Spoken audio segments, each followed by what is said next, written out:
علماء کرام کے کنونشنز کیے، ہزاروں کی تعداد میں علماء کو بلایا، اور ان سب نے مسلح جنگ کو مسترد کیا، آئین کے ماوراء تمام اقدامات کو مسترد کیا، تمام مکاتب فکر پر مشتمل سربراہی اجلاس لاہور میں منعقد ہوا، سعادت ابوالخیر صاحب کی صدارت میں ہوا تھا، مسودہ میں نے لکھا تھا، اور یہ وہ اجلاس تھا اگر آپ حضرات کو یاد آتا ہو، سرفراز نعیمی شہید اس میں شریک تھے، اس کو مسودہ تشکیل دینے میں بھی وہ موجود تھے، اور سب نے اکابر اور اسلاف کے مشترکات سے ہٹ کر اقدامات سے مخالفت کی، اور جو آئین کہتا ہے وہ ٹھیک ہے۔ ہم اس وقت سے پاکستان کے آئین کے ساتھ کھڑے ہیں۔ میرے علم میں وفاق المدارس العربیہ کے 150 علماء کرام لاہور میں جمع ہوئے، فقہاء علماء کرام پورے معیارات کے ساتھ وہ جمع ہوئے، اور انہوں نے پاکستان کے اندر دینی مقاصد کے لیے اسلحہ اٹھانے کو غیر شرعی تک قرار دیا۔ میرے خیال میں دوسرے مکاتب فکر بھی یہ کام کیے، یہاں اتفاق رائے ہے اس بات میں۔ سوال یہ ہے کہ یہاں پر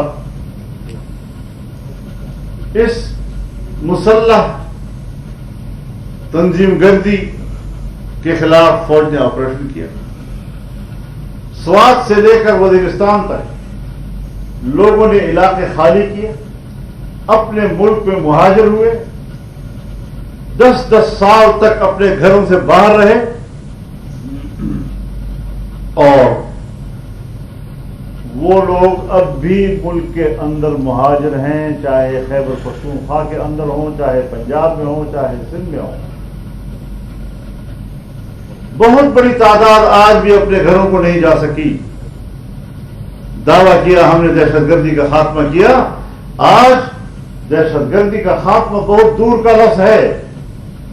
میں بڑے دعوے اور وثوق کے ساتھ کہتا ہوں، اور اپنے مشاہدات کی بنیاد پر کہتا ہوں کہ حکومت نام کی رت موجود نہیں ہے، نہ بلوچستان میں نہ خیبر پختونخوا میں۔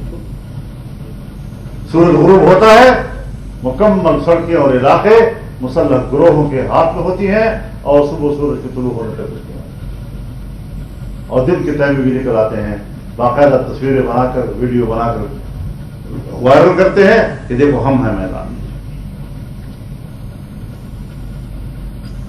اب لوگوں پر دباؤ ہے کہ آپ ہمارا ساتھ دیں، آپ دوبارہ شہر خالی کریں، اور ہم تو خالی کر چکے ہیں اور ابھی تک خالی ہیں۔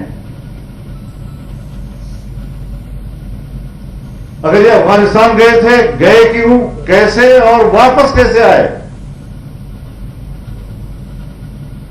اب اگر ریاست اپنی ناکامیوں کا بوجھ بھی ہم پہ ڈالتا ہے، اپنی ناکامیوں کا بوجھ بھی عوام پہ ڈالتا ہے، تو اس سے بڑی بے انصافی اور نہیں۔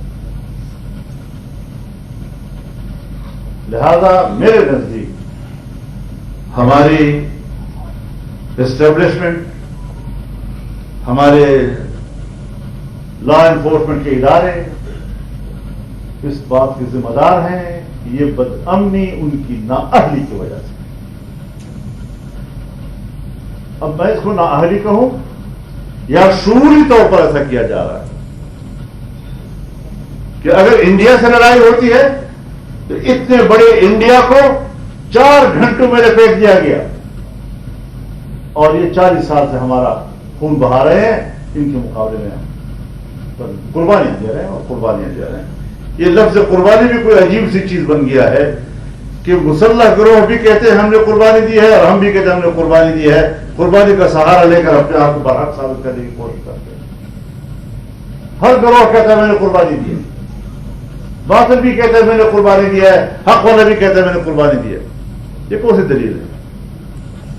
بات تو یہ ہے کہ قوم کہاں کھڑی ہے اور تمہاری ذمہ داری ہے کیا کر رہی ہے۔ دوسرے اعتبار سے بھی اس دہشت گردی کا سد جواب ضروری ہے۔ ہمیں واضح موقف جس طرح اس دن لیا تھا آج بھی لینا چاہیے، جرأت مندانہ لینا چاہیے کہ تمام مکاتب فکر، علماء، مفکرین پاکستان کے اندر دینی مقاصد کے لیے صحیح لیکن مسلح جدوجہد کے ذریعے سے نہیں،